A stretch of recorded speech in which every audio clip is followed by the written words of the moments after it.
এই যে মশাই, আমার বাড়ির সামনের রাস্তায় আপনি কলসিটা ভেঙে ফেললেন যে। সমস্ত টুকরোগুলো কুড়িয়ে নিয়ে অন্য জায়গায় ফেলবেন। আপনাদের রহিমপুর গ্রামে নিয়ে চলে যাবেন, ঠিক আছে? রাস্তা তো শুধু আপনার গ্রামের নয়, রাস্তা তো সকলের জন্য। আপনি এখানে আপত্তি করতে পারেন না। এটা আমাদের বহরমপুরের রাস্তা, তার উপর আমার বাড়ির সামনে, মানে আমার রাস্তা। যেটা বলছি সেটা করবি, তুই তুলে নিয়ে চলে যা। এই যে মশাই, আমি একজন শিক্ষিত মানুষ। আমি আপনার মতো এইভাবে বাজে ব্যবহার করতে পারি না, ঠিক আছে? পারিস না তো আমি কি করব? প্রথমে তো ভালোভাবেই বলেছিলাম, কানে নিয়েছিলিস কথাটা? ঠিক আছে ঠিক আছে, আমি তো এখন এগুলো সব তুলে নিয়ে চলে যাচ্ছি। আমাদের গ্রামের উপর দিয়ে যাওয়ার সময় তোর মজাটা দেখাবো। যা পারিস করবি, যা। এখন এগুলো তুলে নিয়ে ঘর যা। সবাইকে দেখে নেব, হ্যাঁ।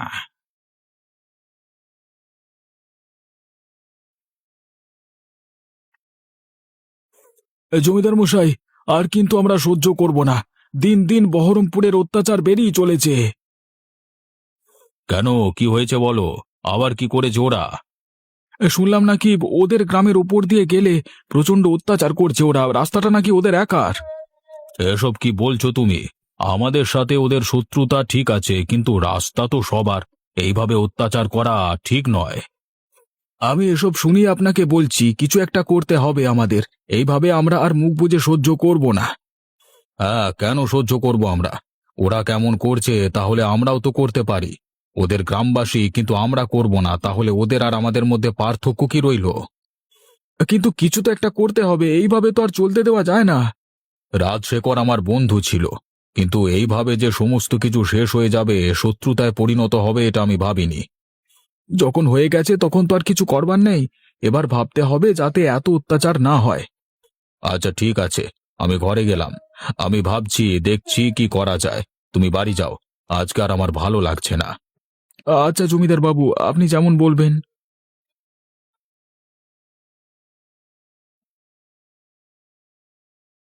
আর এক সপ্তাহ পরে তো আমাদের ছেলে 5 বছরের হবে।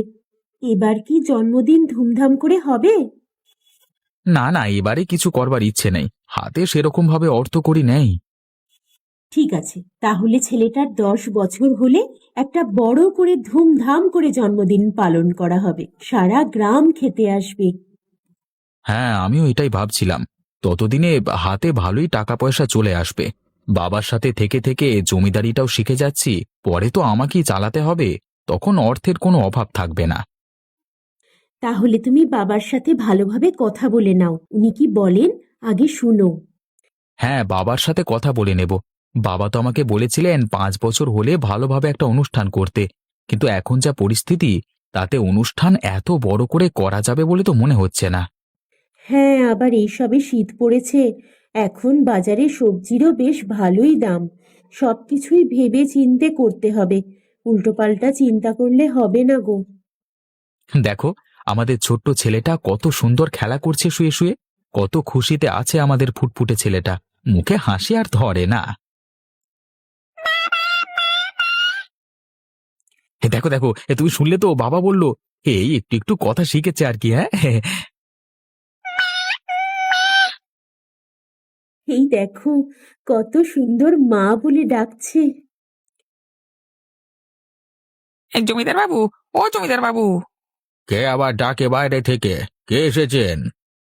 হ্যাঁ, জমিদার বাবু, আমি ভেতরে আসতে পারি? আচ্ছা, ভেতরে এসো, কি বলবে বলো। হ্যাঁ, জমিদার মশাই, আজকে আপনাকে একটা বিহিত করতেই হবে। এইভাবে আমাদের গ্রাম চলতে পারে না। আরে কি হয়েছে আগে সেটা বলো তো, তারপর তো ভাবি কথা। শুনুন তাহলে, আজকে সকালে আমি বহরমপুর গ্রাম থেকে কয়েকটা মাটির কলসি কিনে নিয়ে আসছিলাম। হ্যাঁ, একটা কলসি আমার হাত থেকে পড়ে যায়। সামনে একজন কাদের বাড়ি ছিল, সে নাকি বলে এটা তাদের রাস্তা, যা পড়েছে সবকিছু কুড়িয়ে নিয়ে রহিমপুরে চলে যা। এটা তো এবার সত্যি অন্যায় হচ্ছে। এইভাবে অপমান করবার অধিকার ওদের নেই। যুবকটি ছিল আমার থেকে বয়সে অনেক ছোট, আমি শিক্ষক মানুষ, আমাকে তুই তোকারি করছে। হ্যাঁ, সাহসটা দেখুন, এসব হয়েছে ওখানকার জমিদারের জন্য। আরে না না, তুমি ভুল ভাবছো। আরে ও গ্রামের জমিদারকে আমি ভালো করে চিনি, ও এরকম নয়। হ্যাঁ, মানছি আমাদের মধ্যে ঝামেলা চলছে, কিন্তু এইভাবে আমাদের গ্রামকে অপমানিত করবে ওরকম চরিত্রের মানুষ ও নয়। মাপ দেবেন আমাকে, কিন্তু আজকের এই অপমান আমি সহ্য করতে পারছি না। হয়তো ওখানকার জমিদারের কোনো দোষ নেই, কিন্তু উনি সামলাতে তো পারেন, জনগণকে বোঝাতে তো পারেন, কই সেটা তো করছেন না। আচ্ছা, তুমি নালিশ করতে এসেছিলে তো, আমি শুনে নিয়েছি। এখন তুমি আসতে পারো, আমি ভেবে দেখছি কি করা যায়। জমিদার বাবু, যা করবেন একটু তাড়াতাড়ি করুন। বাবা,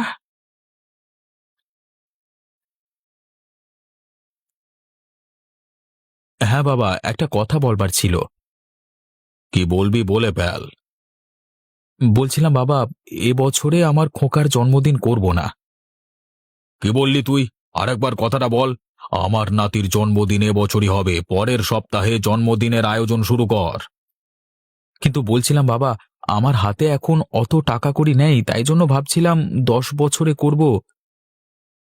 তোর কাছে টাকা নেই তো কি হয়েছে? তোর বাপ কি মরে গেছে নাকি? বাকি টাকা আমি দেব কেন রে? হ্যাঁ, আমি আমার নাতির জন্য টাকা খরচা করতে পারি না? না বাবা, আমি সেটা বলতে চাইনি, কিন্তু আর কোনো কিন্তু না, আমার কথা শেষ কথা।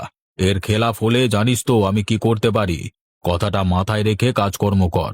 আর হ্যাঁ, সমস্ত গ্রামবাসী সহ পাশের গ্রামের সমস্ত গ্রামবাসীকেও নিমন্ত্রণ করবি। কিন্তু অনেক অতিথি হয়ে যাবে তো তাহলে। আমি যেটা বলছি সেটা করবি। আর আমাদের সকল গ্রামবাসীকে জানিয়ে দিবি, পাশের গ্রামের সাথে যেন খারাপ ব্যবহার না করে। আর যখন রহিমপুর গ্রামের জমিদারের কাছে যাবি, এ কথাটাও তাকে জানিয়ে দিবি। আমি আবারও শান্তি চাই। আচ্ছা বাবা, আমি তাহলে আয়োজন শুরু করে দিচ্ছি, না হলে আর হবে না। তুই যা পারিস কর, কিন্তু আমার নাতির জন্মদিন ধুমধাম করে হবে, পুরো গ্রাম খাবে। আমার বাড়িতে যেন 1 গ্রাম অতিথি হয়। শীতকাল পড়ে গেছে, রোদে কাজ করতে কি মনোরম লাগছে। হ্যাঁ, তবে সকাল সকাল উঠে মাঠে আসা বড্ড কষ্টের। সকালে ঘুম ভাঙতেই চায় না। দিন দিন যেন কুয়াশা বেরিয়ে চলেছে। সকালে উঠলে নিজেকে ছাড়া আর কাউকে খুঁজে পাওয়া যায় না।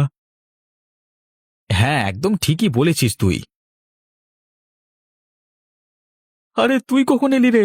আমি তো দেখিনি তুই কখন এসেছিস। অনেকদিন পর দেখা হলো। হ্যাঁ, হ্যাঁ রে বন্ধু, কি করব বল, আমি খুব ব্যস্ত। আমি তো বাণিজ্য করতে বাইরে চলে যাই, তাহলে আর আমায় দেখতে পাবি কিভাবে? যাই হোক, অনেকদিন পর দেখলাম, ভালো লাগলো তোকে। তোর ছেলে কেমন আছে রে? হ্যাঁ হ্যাঁ, ছেলে এখন ভালোই আছে। কিছুদিন আগে শরীরটা খারাপ করেছিল, তখন আবার আমি বাইরে ছিলাম, তোর বৌদিকেই দেখাশোনা করতে হয়েছিল। বাইরে থাকলে এই এক জ্বালা, সময়ে পাশে থাকতে পারবি না, পরিবারের কাছে সব সময় থাকতে পারবি না। হ্যাঁ হ্যাঁ, জ্বালা যন্ত্রণা তো অনেক আছে, কিন্তু দুটো টাকা রোজগার করতে গেলে যেতে হবে। আর হ্যাঁ শোন, তোকে যেটা বলতে এসেছিলাম, কালকে সকালে একবার আমাদের বাড়িতে যাস। হ্যাঁ, বাবার সাথে একটু কথা বলবি। কি নিয়ে কথা বলবো রে?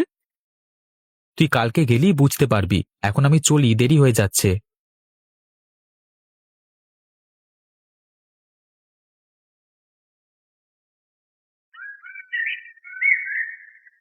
আরে গোপাল, এত রাত্রে তুমি? তা কি হয়েছে কি? হ্যাঁ, না না, এমনিতে কিছু নেই। একটা খবর পেলাম, তাই আপনাকে দিতে এলাম। কি খবর পেয়েছো বলো। এই বহরমপুরের জমিদারের নাতির 1 সপ্তাহ পর জন্মদিন অনুষ্ঠিত হবে। সেখানে আপনাকে সহ সকল রহিমপুরের গ্রামবাসীকে নিমন্ত্রণ করা হবে, গোপন সূত্রে খবর পেলাম।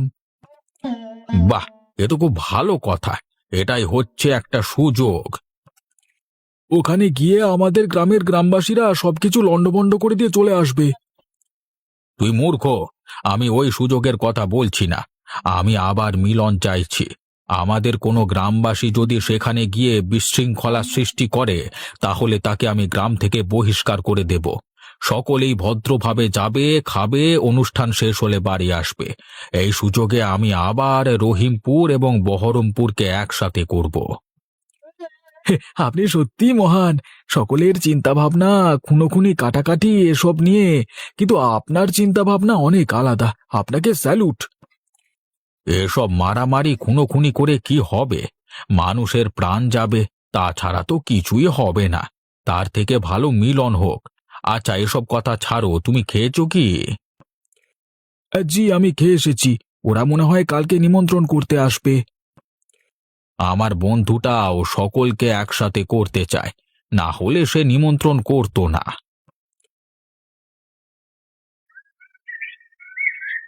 আবার কি হলো? কালকে নীতিশ বলে গেল বাবার সাথে দেখা করতে, আবার কিছু সমস্যা হয়েছে নাকি? উফ, ঠান্ডাটা বড্ড বেড়ে গেল। আবার এর মধ্যেই কাজ করতে হবে। এই কুয়াশায় বেরোলে শরীরটা খারাপ হয়ে যাবে। ওই তো বাবুর বাড়িতে চলে এসেছি। নীতিশ সামনে দাঁড়িয়ে আছে বলে মনে হচ্ছে। আয় আয় শুভঙ্কর, আয়, তোর জন্যই অপেক্ষা করছিলাম। চল ভেতরে চল, অনেক কারণ আছে তোকে এত সকাল সকাল আসতে বলবার।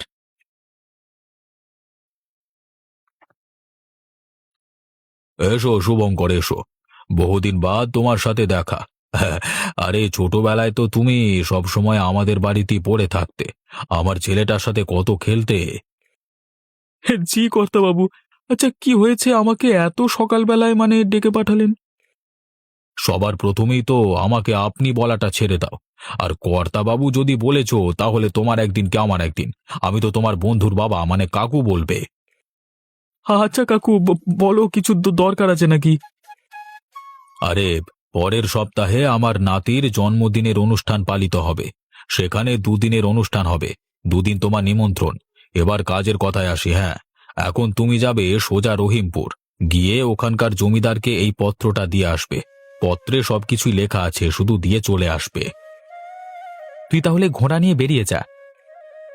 আচ্ছা কাকু, তুমি যেমন বলবে।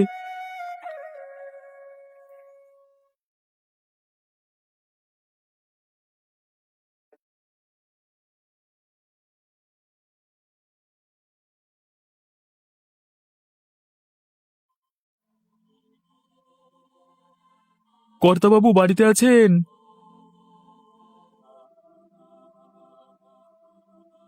হ্যাঁ, আছে। কেন? কর্তাবাবুর সাথে দরকার আছে। আমায় বহরমপুরের জমিদার মশাই পাঠালেন এখানে। ঠিক আছে, ঘোড়াটা পাশে বেঁধে আমার সাথে ভেতরে এসো।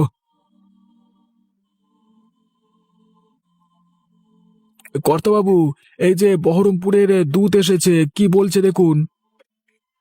বলো, কি খবর দিতে এসেছো? আমাদের সাথে তো বহরমপুরের ঝামেলা, তাও কি বার্তা এনেছো?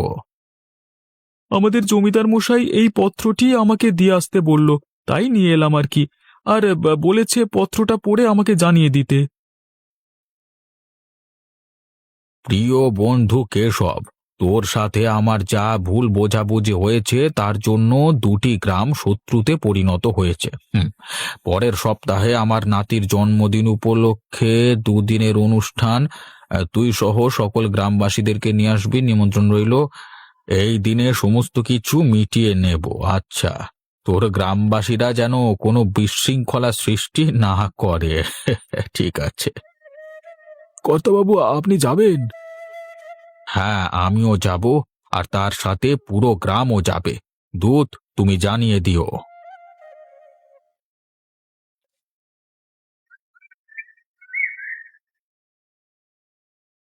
আচ্ছা বাবা, আমাদের গ্রাম আর ওই রহিমপুর গ্রাম মিলিয়ে কতজন অতিথি আসবে?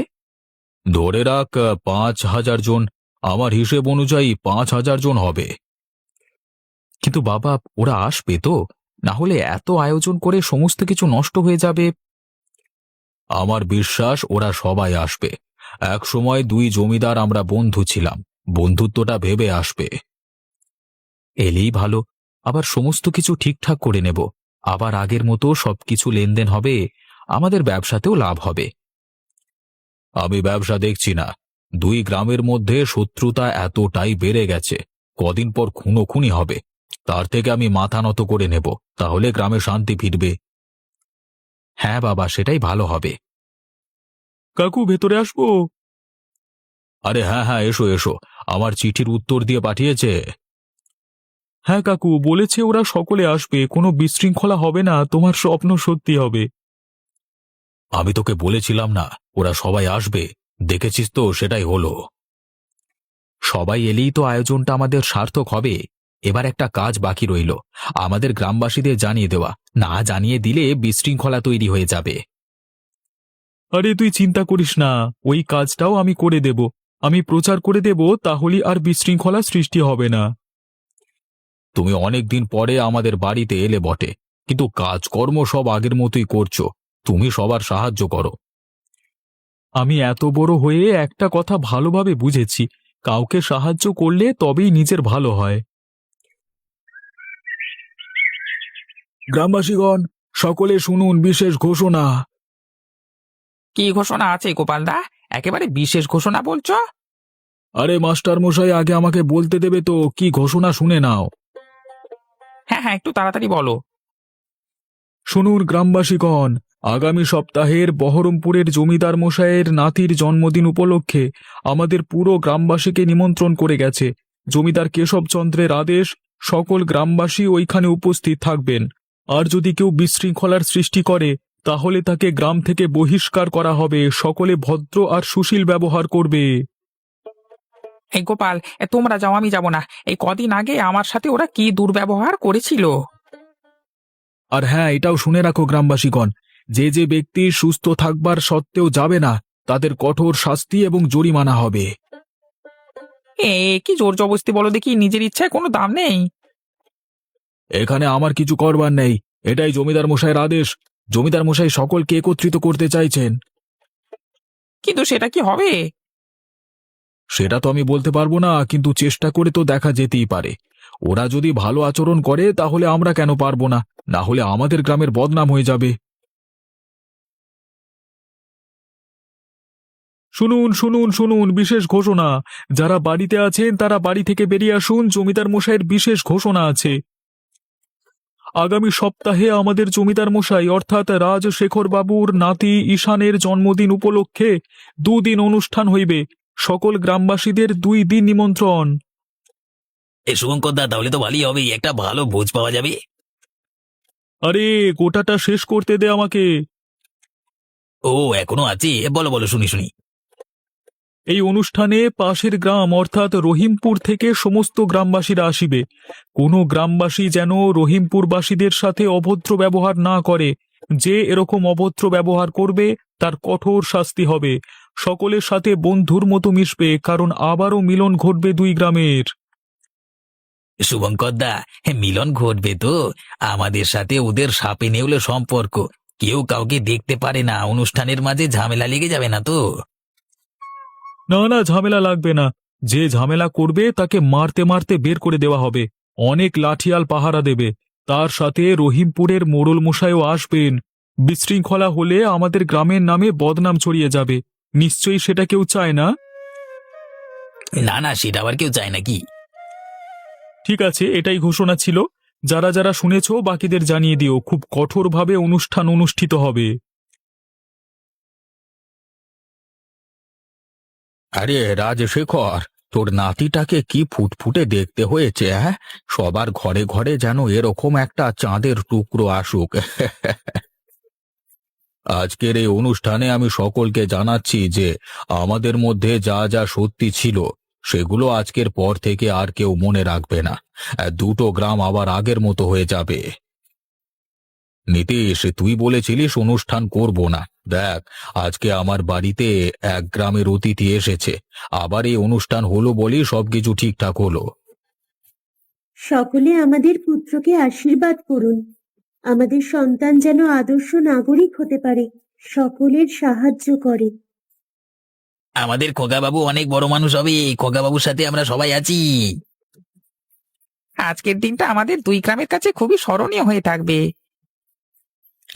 রাজশেখর, তুই যখন চিঠি পাঠাস তখনই আমি ঠিক করেছিলাম আজকে এই সব ঝামেলা মিটিয়ে নেব। হ্যাঁ গোপাল, দেখো, তোমায় আমি বলেছিলাম না, ঠিক ওটাই হলো। জি কর্তাবাবু, আমার ধারণাটি ভুল ছিল। মারামারি খুনোখুনি তো সব জায়গায় হয়, এরকম ভাবে সম্পর্ক ঠিক হয়ে যায় খুব কম জায়গায়। একদম ঠিক কথা বলেছেন আপনি। আমরা শান্তি চাই। আমাদের গ্রাম দুটোকে সুন্দরভাবে সাজিয়ে তুলতে চাই দুজনে।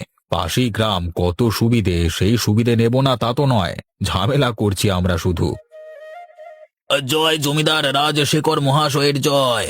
জয় জমিদার কেশবচন্দ্র মহাশয়ের জয়। আমরা চাই যাতে সকলে মিলে মিশে ভালো থাকি। কথাতেই তো আছে, সবে মিলে করি কাজ, হারি জিতি না হিলাজ।